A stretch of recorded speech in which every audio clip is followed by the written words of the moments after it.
Hi, welcome to Spiritual Connection. I'm your host, Katie Augustin. So I'm a shamanic practitioner, I'm an energy healer, and I'm a transformation coach. I'm also spiritual head of Transformation Center CT, which is based in Westport, Connecticut. At the center, we do a variety of workshops and trainings, and in addition to the individual coaching and healing sessions, we also offer a monthly satsang, which is Sanskrit for in the company of the truth. So that's just a really nice evening. It's really just an hour where we can talk a little bit and do some meditation, some chanting, and then have refreshments after. So anybody's welcome to come to that once a month. You can find it on our website. And just, anything else you're looking for, just check it out. And we'd love to see you. So the Spiritual Connection show is all about connection. It's about connecting with each other as well as connecting more fully with our own spiritual selves. So as you know, I have a variety of guests, different guests every week. And through their stories and their journeys and what they do, you can learn a lot about what you need and more about your spiritual self. So I hope you'll join us another time. But thank you for coming tonight. And I want to welcome my guest tonight, Jennifer Peterson. Hi. Hi, Jennifer. Thank you for joining us. Thank you for having me. Yeah, I'm glad you're here. Yeah, so I'm going to just read a little bit about you for our audience because they don't know anything about you. So, first of all, Jennifer is the owner of True Freedom Life Coaching. I love that title. I love that. As a coach, it just totally spoke to me, yes, I wish I'd thought of that now. So she's a certified Equus life and business coach.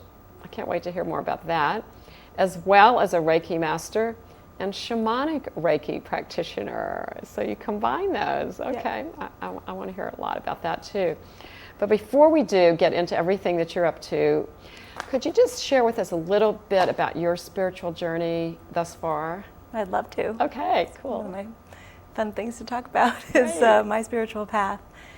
So it started out with more of a dogma, just going through and seeing where I fit in and where was my community. And when I first started to pay attention to that, I was in my early 20s, so it started very early for me.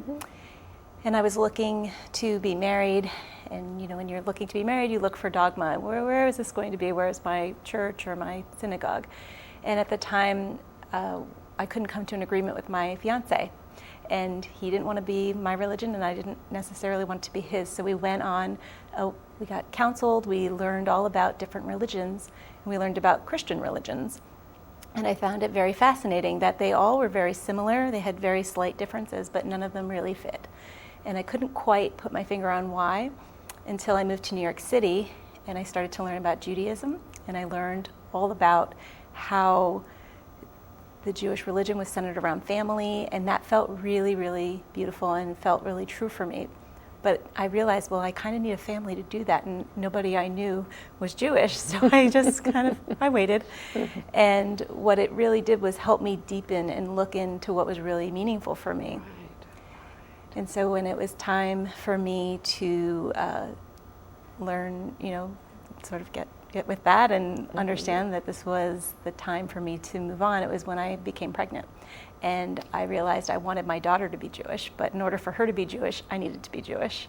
So I waited until she was born, and then we converted together. And so that really started with what I was attracted to. There's a lot of Jewish people who were also spiritual people who were meditating and doing all kinds of things that were not necessarily about the religion. It was more about what there was more to just going to a synagogue or going somewhere else. And when I was in my corporate career, I was really not enjoying it very much. And the only time I was looking back that I loved it was when I was on an account called IKEA. I don't know if you're familiar with the furniture company. You would think, oh, that sounds interesting. Except that they were going down a path of getting a new tagline called the Life Improvement Store. And I had the idea to bring life coaches into IKEA stores. And I didn't know what a life coach was. I just kind of was learning about that. So we brought Martha Beck trained life coaches into the store. And I wanted them to be a success. So when I was at one of the events, I got coached. And I realized, oh my goodness. In 5 minutes, this woman literally helped me figure out that I was married to the wrong person. I wanted to have a baby, and it literally changed my life. So when I was in my corporate job and I was thinking back on that time, I was like, wow, I could be a life coach. And I looked up if Martha Beck does this, and she does, and I looked at the time and the money it took for that to actually happen, and I thought, well, that's not happening. So I shut my laptop because I just had a baby. How in the world did that happen? And 5 minutes later, I got a phone call from my HR department restructuring me out of the company. And they said, oh, and by the way, you applied for a sabbatical for 3 months, and we couldn't give you that, but we're going to give you this big check so that you can have the cash that was related to the sabbatical, because I had been there for 20 years. So I thought, whoa, okay, there is something more than just that synagogue. That's a good signal, isn't it? That's amazing. Yeah, and I floated home and I realized, whoa, you have to really pay attention to when you should be sad, but you're super happy. And that really was an interesting time for me. So, going through that process, I started to really turn in and look at what was going on, and I learned how to meditate. And I was really trying to get connected to my intuition, but also really calm down my anxiety. I had a lot of anxiety throughout my life. So that piece, I think, is really what set me on my spiritual path, going away from what I was learning from my dogma path and what was right there. So I feel like I had this real sense of community that I wanted to have in my life, and that's what I was attracted to from that piece. But then also the other piece of it, which was really getting in touch with my intuition. And it turned out that Martha Beck life coaching is all about getting in touch with your intuition. So then after I started to understand that, I actually only followed my intuition for the whole time I was in life coach training for about a year, and that's all I did. Was anytime I got little goosebumps or anything that was giving me that signal that something was right for me, I just tried it. So I followed what was fascinating to me. And one of those paths was Reiki. Every time I would get near a place that had Reiki or had any kind of energy healing, I could feel the energy sort of, I don't know, just on my skin. I could feel it. And one day I was walking by a crystal shop, and I was like, well, I thought it was the kind of crystal that you drink from, the glass crystals, and it wasn't. It was those crystal stones. And I thought, oh, that's so interesting. After I let myself walk in because I had a baby, so I shouldn't be walking into crystal shops. I should be, so I had someone watch the baby. I walked in and I was like, this is interesting. And I bought 2 crystals. They put me on a mailing list. And the very first email I got from them was Reiki level 1. And I noticed that it was the only day, for many months that my partner was home, could watch our child, so I could go take the class. And I got the little goose flesh when I saw the email. I had never received Reiki. I didn't really know what it was. I didn't care. I just knew I was supposed to do it. So it was so that was one path. And then if I follow that, I could tell you the same thing happened when it was Reiki level 2. I didn't even know, I couldn't find someone that could give me level 2. And I had done a meditation. The meditation said, it was a so hum. It was a so hum, you just repeat the mantra. And what was coming to me was Reiki master. And I thought, well, I'm only level 1, how can I be a Reiki master? So I thought, okay, I'm gonna give it one more try. I'm gonna look for a Reiki professional in my area. And I found Gail Christie, who you may know. She's part of our group. And I was like, oh, she's 15 minutes down the road from me. So I went online, I signed up for her class. It was the only day that I was available in the summer. It was the only day my partner was available in the summer to watch our child, again, because those are very long trainings. And then I get a phone call from Gail, and she said, so I saw that you signed up for my class. How did you find it? I canceled it. And it was really interesting because somehow in the internet universe, I actually signed up for a class that didn't exist anymore. She had canceled it. Wow. Okay. So she said, well, I had one more person that was interested, so I'll call and see if she wants to do it, and if she does, I'll hold the class. So you can, and I was like, she'll hold the class. Yes. And yes, so that was meant to be. It was meant to be. Really perfect. And then I realized you Just had two to of you. learn. You had to learn the symbols, which are complex Japanese symbols with many strokes, before the class. And I got them on my first try. And so that's when I noticed that when you're in flow, things happen with ease and peace, even when logically they shouldn't. Yeah. Yeah, what a great lesson to learn that, Yes. It's wonderful. So I feel like that's been sort of following my fascinations has really been my spiritual path. Yeah, well, isn't that terrific? That's just so wonderful for other people to hear that. It's like what's possible. And you I mean, it feels to me that you created that.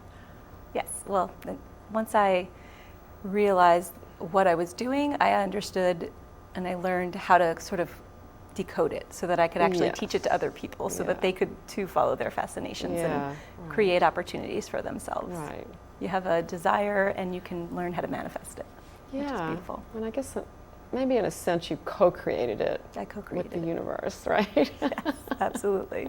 Absolutely. So that's perfect, because it's a really great example of how it can work when, like you said, when you're in flow and you're just open. You were also very open. I mean, following your fascination is, you have to be open to do that, right? And never more open than when I found horses. Yeah, so how did that happen? When did you start that? So you would think that I'm doing this as an Equus life and business coach, that I had been with horses my whole life, but I haven't. It was only when I learned how to follow my intuition and I was becoming a life coach that I started to notice horses everywhere I went. And it was really bugging me. I was like, I don't understand. I will be in a restaurant and I'll see the horse picture. I'll open up the newspaper, there'll be an article on horses. I will be driving my car and there'll be a person on horseback walking next to me on the road, and I'm like, there shouldn't be horses here. Why is this happening? So I was really... You're wondering what the message was? Or I noticed I'm a person that I see signs and synchronicities for myself. I see them for other people, and I can put them together, but this one I couldn't. Like, why is this happening? And I had done what I realize now is a shamanic journey, and I didn't know what that was when I was doing this particular visualization. But you go to a sacred place and something comes and meets you and gives you something, and you come back to where you started and you open up the thing. And so what came to me was a horse, and I was like, of course it's a horse, but why? And a horse came to me and she was absolutely beautiful. I knew it was a mare, and I even didn't know what a mare was at the time, but I knew it was female. And she had this beautiful star and snip. It was this, like, on her face, that's what horse markings, star kind of looks star-shaped, and a snip is a little line. And she gave me a brass ring. And I was like, okay. So I had, in my life coach training, I happened to manifest a person who was trained in how to work with people on their life purpose. That's who coached me. And she said, well, I think you're meant to be an Equus coach. And I started to cry. I didn't even know what it was, but I knew that whatever she was saying, it was true. And so she's like, well, I can't really explain it, but just go be with horses and see what happens. Like, go find a horse. So I was like, I don't have a horse, I don't own a horse, I don't know how to care for horses, how could this be? So I went online and I looked up how to volunteer with horses. I thought perhaps I could find a volunteer opportunity. Good place to start, right? And I found Access Equestrian, which is an adaptive horseback riding program that helps, I'm gonna cry, helps children with special needs and other life challenges. And I called them, I filled out my application, they called me and they interviewed me and they said, well, we're moving our barn and we really need help. So I'll teach you whatever you want to know about horses if you come and help us. And I thought, whoa. It's a good deal. And it was super fast. Right then, Super fast. And what I realized was that I would walk into the barn and there's a horse facing me and it looks exactly like the horse from my meditation. Of course. Of course it does. I know that now, but then I was like, what? That is weird. I'm not telling anyone. I'm gonna keep that one to myself, but okay, hello. Nice to meet you. And it was a mare, and she was an Oldenburg mare, and she's beautiful, and her name is Audrey. Spoiler alert. She's real. And so I learned all there was to learn about horses. I got over my own fear of being around horses because they are quite large animals.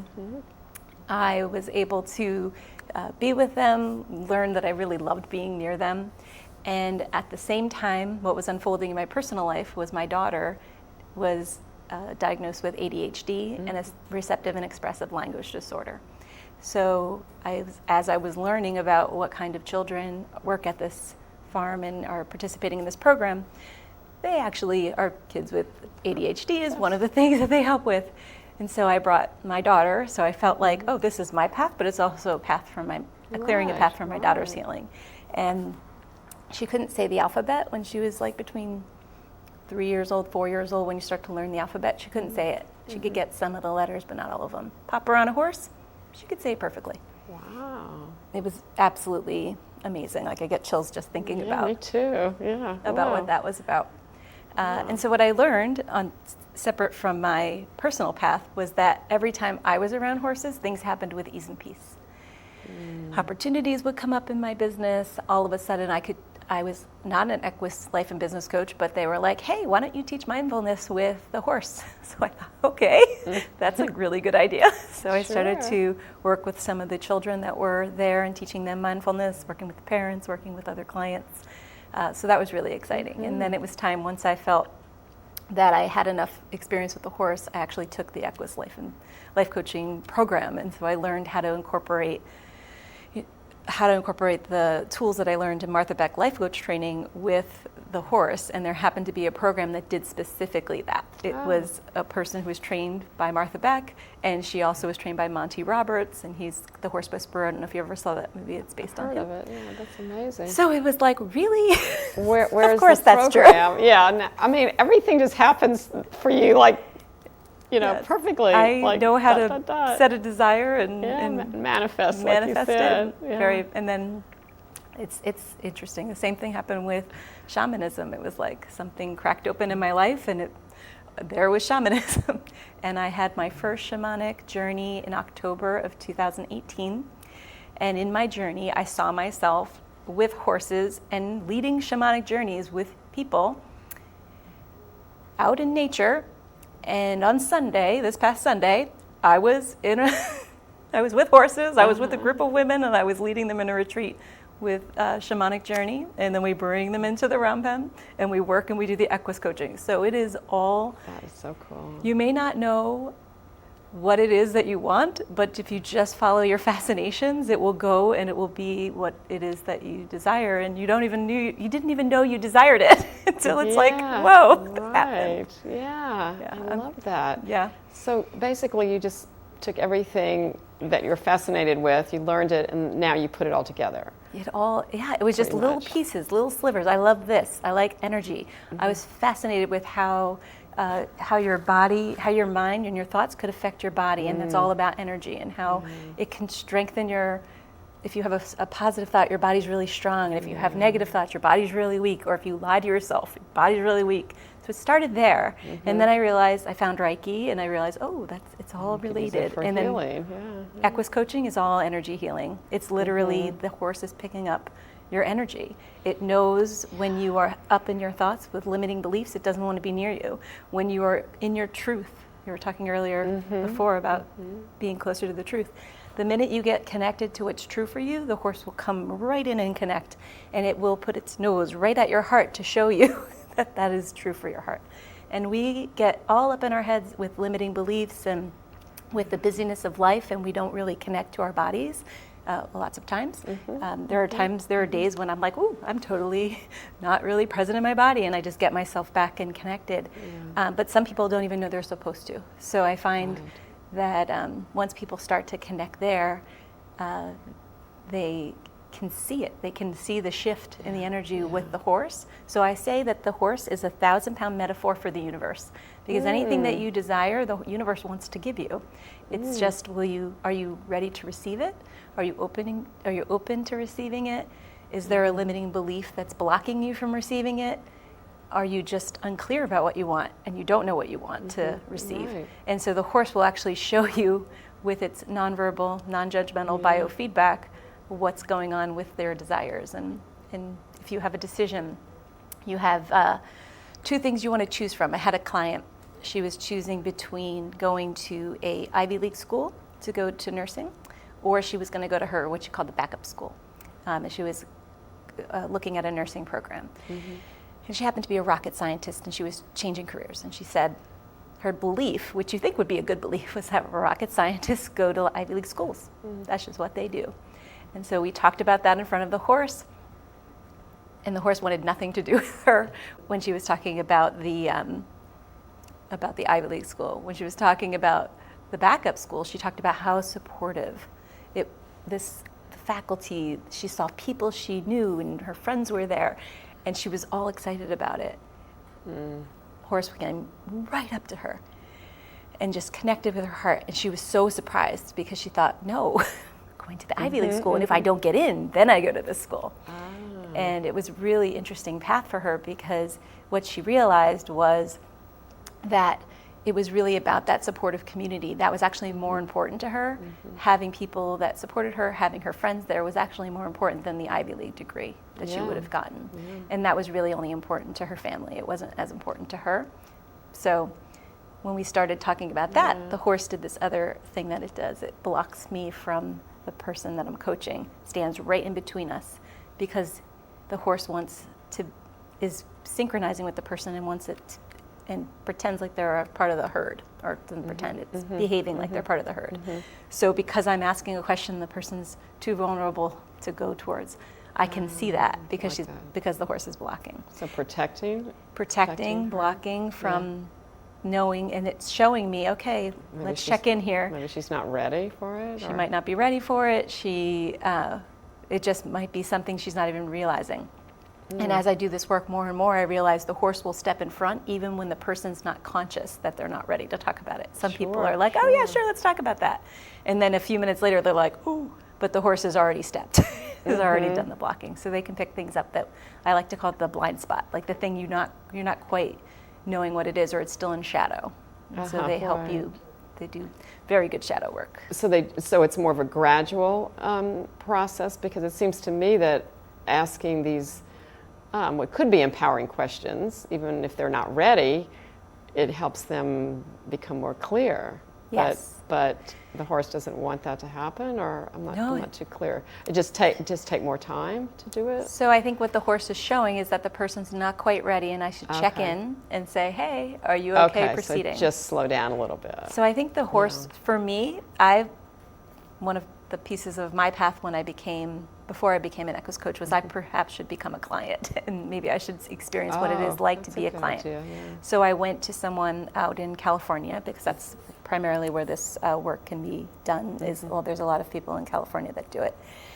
And so I went out there, and I probably spent about 3 hours with this coach and a horse, and I learned more about myself in 3 hours and a coach about myself than I did in probably a decade of therapy across my life, because it was so clear, all the things that were going on, everything that you can talk about your stuff and take lots of notes, but when you experience in real life and you feel in your body what it feels like, you'll never forget it. So I really believe that this is as fast as you'd like it to be, because it only takes just that shift to see what's going on for you to take that and be outside of the round pen. So my job, I feel like, is to make sure that my clients do not have to carry a horse with them everywhere they go, that they understand the lessons, they feel them in their body, and they can use those lessons outside when they're not with the horse. Yeah, no, that totally makes sense, because I agree with you. It's really the experiential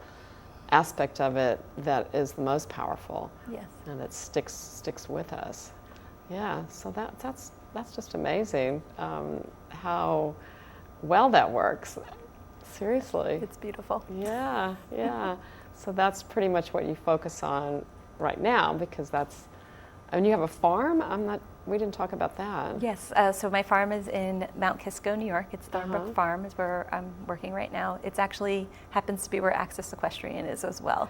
So I'm using their horses now. I was at a different farm before, but the universe brought me right back to where I started. How about that? Yeah, it's a gorgeous farm. It's very peaceful, beautiful nature. So I'm actually, and I'm incorporating shamanism now with my Equus coaching. So I'm hosting retreats and doing all kinds of really beautiful things that are both spiritual and working with the horse and horse energy. Huh. That's really cool. So it's mainly, you have the private client side and then you have the retreats as well. Yes. And you do everything there. Mm-hmm. What's the name of the farm? Thornbrook Farm. Thornbrook? Mm-hmm. Thornbrook Farm. I'm going to have to check it out. So people can just access all of this information on your website, though. Mm-hmm. Yes, yeah. True Freedom. Yeah, so that's the True Freedom Coaching. So you still, that name fits with everything. You don't need to adjust it for all your other, it's like an umbrella for all your modalities, really. Well, it's interesting because I think there's this wanting and a knowing. I feel like when I heard that name, that word, those two words were put together. Martha Beck actually coached me. I manifested that. Uh-huh. That's not an easy thing to do in life coach training because there's many of us that go through her training. Uh-huh. And I really desired her to coach me on something. And so she was coaching me on my fake relationship with my father, which is really interesting because all the horse is doing now is checking for authenticity and where you're authentic in your relationships. And I was not authentic in that particular relationship. And she said, after she did my whole coaching session, she said, Jen, what I want for you is true freedom. And I was like, whoa, and those words just stayed with me. And so when it was time to make my business, because I didn't start out being an Equus coach, I started out just with just regular old life coaching. Which is pretty darn good too. I was like, wow, that's what I want for everyone else. Anybody who works with me, I want them to have true freedom. And so that's what I need my business. Yeah. To me that's perfect because I had the same reaction from coaching. When I did my training, the first thing, it was like freedom. That's what people need and want, and everybody should experience that. Yeah, but true freedom, it gives that nuance because it's not freedom in the sense that some people think of it as like, well, I can go do whatever I want. That kind of freedom, and that's not it. It's not the same. No. Yeah. So I love the way that came together. Yeah, that's awesome. So what is next for you right now? Is there anything you want to share in that regard? So I'm actually on my way with shamanism. As I was mentioning before, I started with October of 2018, so I'm new to shamanism, although I've always believed that I was a shaman, just from what I've learned about it, and was fascinated with that, and didn't realize how accessible it was. And when I came across Shamanic Reiki Worldwide and the Center for Health and Healing, I actually, that's where I'm in training. And so what I'm doing is I'm in training to be a master teacher with shamanism and Shamanic Reiki. And what I've realized, because most of the time when you're doing this, you're actually indoors, you're in the center, and you're journeying, and you're doing all these beautiful things. I realized, well, I can do all of that in nature, and I have a farm, and I have horses, and so I realized, whoa, I'm actually going to be facilitating attunements to Reiki level 1 and 2 using horses and horse energy. And doing it outside in nature. So it should be a wonderful experience. I'm looking forward to doing that. Yeah, that's a perfect fit. It is. A great opportunity. Yep. And the other thing I noticed, at least in my own path, is that entrepreneurship can be lonely. And even though I have horses and I have farms and I have community, it's really nice to partner with other entrepreneurs to come up with things. So I've been partnering with other entrepreneurs in my retreats, and Matthew Broad, who you also know, we are going to be facilitating. The topic is Journey to Community and how community feels in your life. So we'll have some spots for Equus coaching while you're supported by the sound of drums. And so the people that'll be drumming, they'll be drumming with horses, and the people that are in the round pen will be being coached with the horses. That's awesome. So I'm excited about that. I look forward to all of this. Thank you. It sounds like you've got a lot coming up. So much. It's going to be awesome. Yeah. Well, I'll look forward to hearing more about it. I think we're going to have to start to wrap up now. Of course. But it always goes by so fast, doesn't it? It does. Yeah. But thank you so much for coming on the show, and just to get to know you a little bit better. Excuse me. So this was a great opportunity. Thank you. Yeah, thank you. And thank you to our audience for joining us tonight on this episode of Spiritual Connection. Hope to see you on the next one. I'm your host, Katie Augustine, signing off. Good night and blessings. Thank you.